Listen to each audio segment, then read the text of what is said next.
ஹல்லேலூயா. கர்த்தருடைய பரிசுத்த நாமத்திற்கு மகிமை உண்டாவதாக. பரலோக பொக்கிஷம். இந்த நாளிலும் தியானிக்கக்கூடிய வேத வசனம் மார்க்கு புஸ்தகத்தினுடைய 15ஆம் அதிகாரத்தின் 40வது வசனம்.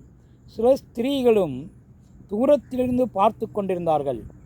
அவர்கள் கலிலேயாவில் இருந்தபோது அவருக்கு பின் சென்று ஊழியம் செய்து வந்த மகதலேனா மரியாளும் சின்ன யாக்கோப்புக்கும் யோசேப்புக்கும் தாயாகிய மரியாளும் ஷாலோமே என்பவளுமே. ஹல்லேலூயா. ஆண்டவராகிய இயேசு கிறிஸ்து சிலுவையிலே அறையப்பட்ட போது அவருடைய சீசர்கள் யோவானை தவிர வேறு ஒருவரும் அங்கு இல்லை. யோவான் மட்டுமே அங்கு இருந்ததாக நமக்கு வேதம் சொல்லுகிறது.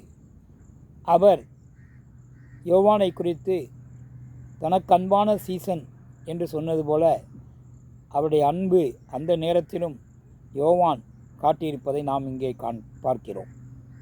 சில ஸ்திரீகளும் தூரத்திலிருந்து பார்த்து கொண்டிருந்தார்கள். இங்கேயும் பல ஸ்திரீகள் என்று சொல்லவில்லை, சில ஸ்திரீகள்.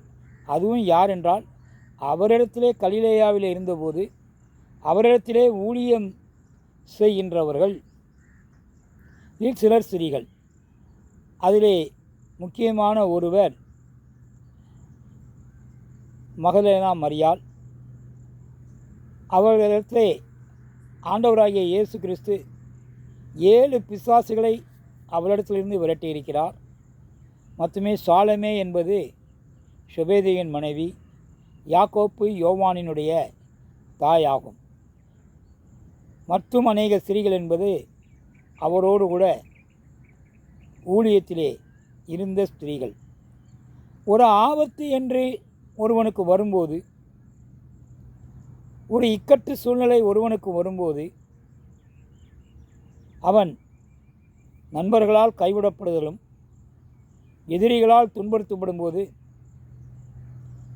தேவ பிள்ளைகள் செவி கேளாதவனைப் போல, வாயில் மறு உத்தரவு இல்லாதவனைப் போல இருப்பது கர்த்தருடைய பிள்ளைகளுக்கு ஏற்றதாகும் என்பதை தான் இந்த சம்பவம் நமக்கு ஏற்படுத்துகின்றது.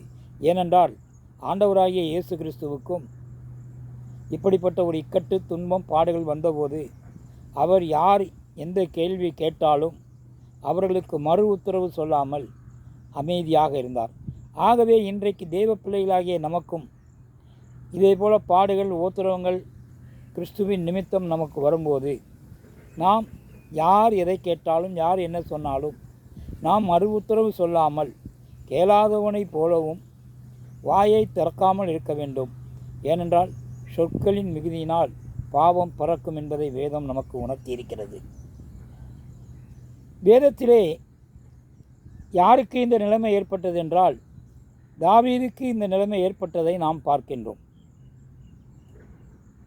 கர்த்தருக்கு முன்மாதிரியாக தாவீது இருந்தான். தாவீதுக்கு உடலிலே வேதனை வந்தது, பலனற்று போனான், ஏக்கம் இருந்தது, தவிப்பான நிலைமை, உள்ளத்திலே சோர்வு, இருதயத்திலே குழப்பம், சரீரத்திலே தொழுநோய் அல்லது தொற்று நோய் போன்ற வியாதியின் கொடுமை. நண்பர்களும் உறவினர்களும் தாவீதை புறக்கணித்து விட்டனர். தாவீதின் எதிரிகளா அவனுக்கு எதிராக திட்டமிட்டு கொண்டே இருந்தனர். இப்படிப்பட்ட சூழ்நிலையில் தாவீது சொன்ன வசனம்தான், பாடிய பாட்டுதான் தேவனை நோக்கி சங்கீதம் 38ஆம் அதிகாரத்திலே 11வது வசனம் சொல்லுகிறது, என் சிநேகிதரும் என் தோழரும் என் வாதையைக் கண்டு விலகுகிறார்கள், என் இனத்தாரும் தூரத்திலேயே நிற்கிறார்கள். ஆகவே இன்றைக்கு ஆண்டவராகிய இயேசு கிறிஸ்து சிலுவையிலே அறையப்பட்ட போது ஆண்டவருடைய இனத்தாராகியவர்கள் சிலுவையின் தூரத்திலே தான் நின்றார்கள் என்பதை இந்த வசனம் ஒரு தீர்க்க தரிசனமாக சொன்ன வசனமாக எடுத்துக்கொள்ளலாம். ஏனென்றால் அவன் சங்கீதம் 38 அந்த 1-10 வசனம் பார்க்கும்போது தாவீது தன்னுடைய இக்கட்டு நிலைமையெல்லாம், தம்முடைய துன்பமான சூழ்நிலைகளெல்லாம் சொல்வதை நாம் அதை படித்து பார்த்தால் புரியும். இப்படி இன்றைக்கும் நமக்கும் இது போன்ற சூழ்நிலைகள் வந்தால், பாடுகள் ஓத்துற வரும் காலத்திலே நம்மை விட்டு எல்லாரும் விலகி விடுவார்கள் என்பதுதான் நிதர்சனமான உண்மை.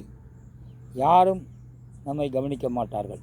அப்படியென்றால் நாம் ஆபத்து காலத்தில் யாரை நோக்கி பார்ப்பது? ஆண்டவராகிய இயேசு கிறிஸ்து கல்வாரி சிலுவையிலே யாரை நோக்கி பார்த்தார்? தன் ஆவியை ஒப்புக் கொடுக்கும்போது தன் பிதாவை நோக்கி பார்த்தார். ஆகவே இன்றைக்கு அந்த இயேசு கிறிஸ்துவின் மூலமாக நாம் நம்முடைய தேவனை நோக்கியே என்றைக்கும் நமக்கு காக்கின்றவர் அவர், நம்மை நடத்துகின்றவர் அவர், நம்மை போஷிக்கின்றவர் அவர், விடுதலை தருகின்றவர் அவர். ஆகவே அந்த விடுதலை தருகின்ற தேவனை நோக்கி நாம் பார்ப்போம். மனிதர்களை நாம் நம்ப வேண்டாம், உறவினர்களை நாம் நம்ப வேண்டாம், எந்த ஒரு மனிதனையும் நம்ப வேண்டாம், தேவனையே நம்ப வேண்டும் என்பதை தான் இந்த வசனம் ஆபத்து காலத்தில் எப்படி இருக்க வேண்டும் என்பதை நமக்கு உணர்த்துவதற்காக தீர்க்க தரிசனமாகவே சொல்லப்பட்டிருக்கிறதை நாம் பார்க்கின்றோம். ஆகவே இந்த நாளிலே நாம் தேவனை மாத்திரம் நோக்கி பார்ப்போம். தேவன் மாத்திரம் நமக்கு போதும் என்று நம்மை அர்ப்பணிப்போம். தேவன் தாமே நம்மை ஆசீர்வதிப்பாராக. அல்லேலூயா, ஸ்தோத்திரம். எங்கள் அன்பின் பரலோக பிதாவே, நல்ல ஆண்டவரே, ஆபத்து காலத்தில் என்னை நோக்கி கூப்பிடு, நான் உன்னை இக்கட்டிலிருந்து விடுவிப்பேன், நீ என்னை மகிமைப்படுத்துவாய் என்று தேவன் சொன்னபடி இன்றைக்கு நாம் நம்முடைய ஓத்திர காலங்களில் தேவனை மாத்திரம் நோக்கி பார்ப்போம். தேவனை மாத்திரம் நோக்கி பார்ப்போம். யாரையும் நம்ப வேண்டாம். நாசியிலே சுவாசம் மனிதனை நம்பாதே என்று தேவன் சொல்லியிருக்கிறார். ஆகவே கர்த்தர் இந்த நாளிலே நாங்கள் உம்மை நோக்கி பார்க்கிறோம். அப்பா, எங்களை காற்றுக்கொள்ளும், எங்களுக்கு விடுதலை தாரும், எங்களை ஆசீர்வதியும், எங்களை பலப்படுத்தும். துதிகன மகிமை யாவும் உமக்கே செலுத்துகிறோம் நல்ல பிதாவே. ஆமென். அல்லேலூயா, ஸ்தோத்திரம்.